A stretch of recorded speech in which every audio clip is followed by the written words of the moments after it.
नमस्कार, द ओली को देखने वालों का स्वागत है। एनसीईआरटी ने 11वीं और 12वीं क्लास की सामाजिक विज्ञान की किताब में अयोध्या विवाद वाले चैप्टर को बिल्कुल ही ना के बराबर कर दिया है।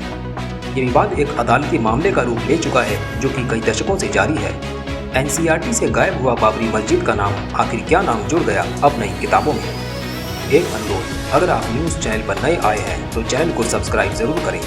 इंग्लिश न्यूज़ के लिए हमारी वेबसाइट www.theolivo.com पर विजिट करें। अब समाचार विस्तार से।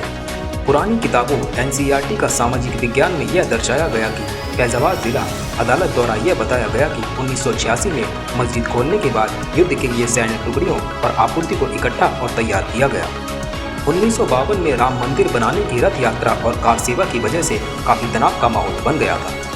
1953 में भी सांप्रदायिक दंगे हुए और इन दंगों के चलते यह खबर भी सामने आई कि बीजेपी ने सांप्रदायिक दंगों को लेकर रिग्रेट किया। बाबरी मस्जिद का नाम 12वीं क्लास की किताबों में से हुआ गायब। मोदी सरकार एक बार फिर आई चर्चाओं में नजर। इस बार तो मोदी सरकार ने देश के भविष्य यूथ को ही कंफ्यूज कर डाला। आखिर किस कारण इतिहास से बाबरी मस्जिद का नाम किया गया गायब? आखिर देश को इतना ज्यादा मॉडर्न क्यों बनाया जा रहा है कि अब के यूथ को इतिहास से बेखबर कर देना चाहती है ये मोदी सरकार? जब इतिहास ही नहीं मालूम होगा तो देश का नवयुवा कैसे अपने और अपने देश के लिए सही नियमों का पालन कर पाएगा? 2024-25 में जो अब छात्र 11वीं 12वीं कक्षा में चैप्टर्स पढ़ेंगे सामाजिक विज्ञान के, उनमें बाबरी मस्जिद का कहीं कोई जिक्र नहीं होगा। इस मुद्दे का कारण यह था कि बाबरी मस्जिद अयोध्या में 16वीं सदी की मस्जिद थी और इसे मुगल सम्राट बाबर के जनरल मीर बाकी ने बनवाया था। कुछ हिंदुओं का मानना है कि इसे भगवान राम मंदिर को तोड़कर बनाया गया था, जिसे उनका जन्म स्थान माना जाता है। यह विवाद एक अदालती मामले का रूप ले चुका है जो कई दशकों से जारी है। सामाजिक विज्ञान की नई एनसीईआरटी की किताब में बाबरी मस्जिद का नाम हटा दिया गया है। अब इसे नई किताब में 3 गुंबद वाला ढांचा कहा गया है और साथ ही अयोध्या वाले पृष्ठ को छोटा करके 4 पृष्ठ से 2 पृष्ठ में कर दिया गया है। बीजेपी की सोमनाथ से अयोध्या की रथ यात्रा, कार सेवकों की भूमिका, बाबरी मस्जिद ढहने के बाद हुई हिंसा, राष्ट्रपति शासन और अयोध्या में हिंसा पर बीजेपी की खिद, मतलब जिस बात का कोई मतलब ना हो, ना पक्का ना कच्चा वाली बातों को शामिल किया गया। 2024-2025 को नई किताबों में बताया गया कि 1986 में फैजाबाद जिला अदालत ने 3 गुंबद वाले ढांचों को खोलने का निर्देश दे दिया और साथ ही लोगों को पूजा अर्चना करने की अनुमति मिल गई। कहा जाता है कि ये 3 गुंबद वाले ढांचे को श्री राम की जन्मभूमि पर ही बनाया गया है। राम मंदिर का शिलान्यास कर दिया गया मगर आगे निर्माण पर रोक लगा दी गई है।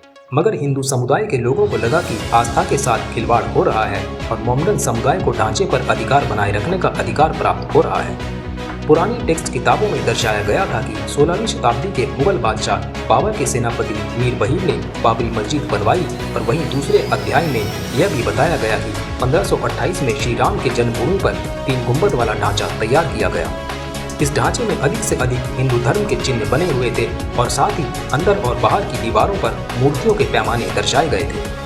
1952 में ढांचे गिरने के बाद बहुत सारे आलोचकों ने कहा कि ये लोकतंत्र सिद्धांतों के लिए बहुत बड़ी चुनौती साबित हो सकती है।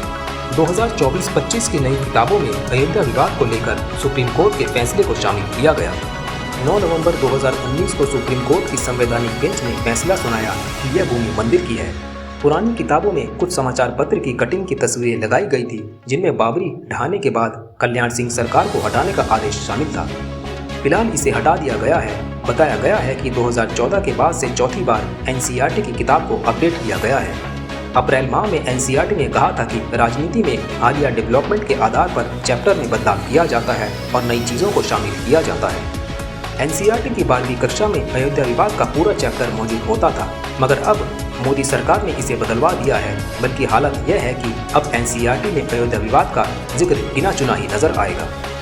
अब नई यूथ को यही दिखाया और पढ़ाया जाएगा कि अब अयोध्या में राम मंदिर बनने के साथ साथ अब उसके इतिहास को भी नए तरीके से जाना और पढ़ा जाएगा। आज के लिए इतना ही। न्यूज़ अपडेट के लिए बेल आइकन को दबा दें और चैनल को सब्सक्राइब, लाइक, शेयर जरूर करें। आपका कीमती समय देने के लिए धन्यवाद।